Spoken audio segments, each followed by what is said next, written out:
தற்போது கிடைத்துள்ள அண்மை செய்தி. ஆட்டோக்கள் மீது லாரி மோதியதில் ஒருவர் பலியாகி இருக்கக்கூடிய அண்மை செய்தியை பார்த்துக் கொண்டிருக்கிறோம். மதுரை மாவட்டம் உசிலம்பட்டி அருகே சாலையோரம் நின்று கொண்டிருந்த 3 ஆட்டோக்கள் மீது டிப்பர் லாரி மோதி ஒருவர் உயிரிழந்துள்ளார்.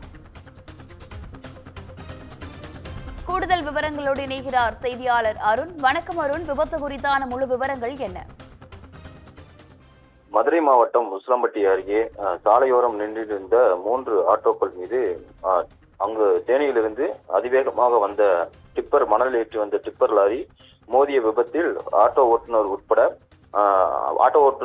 உயிரிழந்த நிலையில் தற்போது பள்ளி மாணவி உட்பட 6 பேர் படுகாயமடைந்திருக்கிறார்கள். மதுரை மாவட்டம் உசிலம்பட்டி அருகே இருக்கக்கூடிய செட்டியப்பட்டி கிராமத்தில் சாலையோரம் பயணிகளை ஏற்றிச் செல்வதற்காக வழக்கம் போல் ஷேர் ஆட்டோ 3 அபய ஆட்டோக்கள் மீது தேனியிலிருந்து எம்சாண்ட் மணலை ஏற்றி வந்த டிப்பர் லாரி வேகமாக வந்து மோதியது. இதில் ஆட்டோவில் அமர்ந்திருந்த ஆட்டோ ஓட்டுநர் விமல்ராஜ் படுகாயமடைந்து சம்பவ இடத்திலேயே உயிரிழந்திருக்கிறார். மேலும் ஆட்டோக்களில் அமர்ந்திருந்த பள்ளி மாணவி ஜெசிகா மற்றும் தவராஜா, மலைராமன், அறிவழகன், மலைராஜா மற்றும் லாரி ஓட்டுநர் உள்ளிட்ட 6 பேர் தற்போது படுகாயமடைந்திருக்கிறார்கள். படுகாயமடைந்தவர்களுக்கு உசிலம்பட்டி அரசு மருத்துவமனையில் தற்போது அனுமதிக்கப்பட்டு தீவிர சிகிச்சையானது அளிக்கப்பட்டு வருகிறது. இந்த சம்பவம் குறித்து உசிலம்பட்டி போலீசார் விசாரணையானது நடைபெற்று வருகிறது.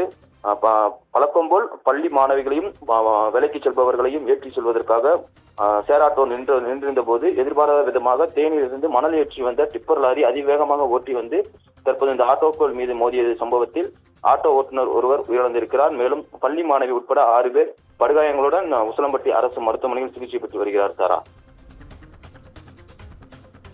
விவரங்களுக்கு நன்றி அருண்.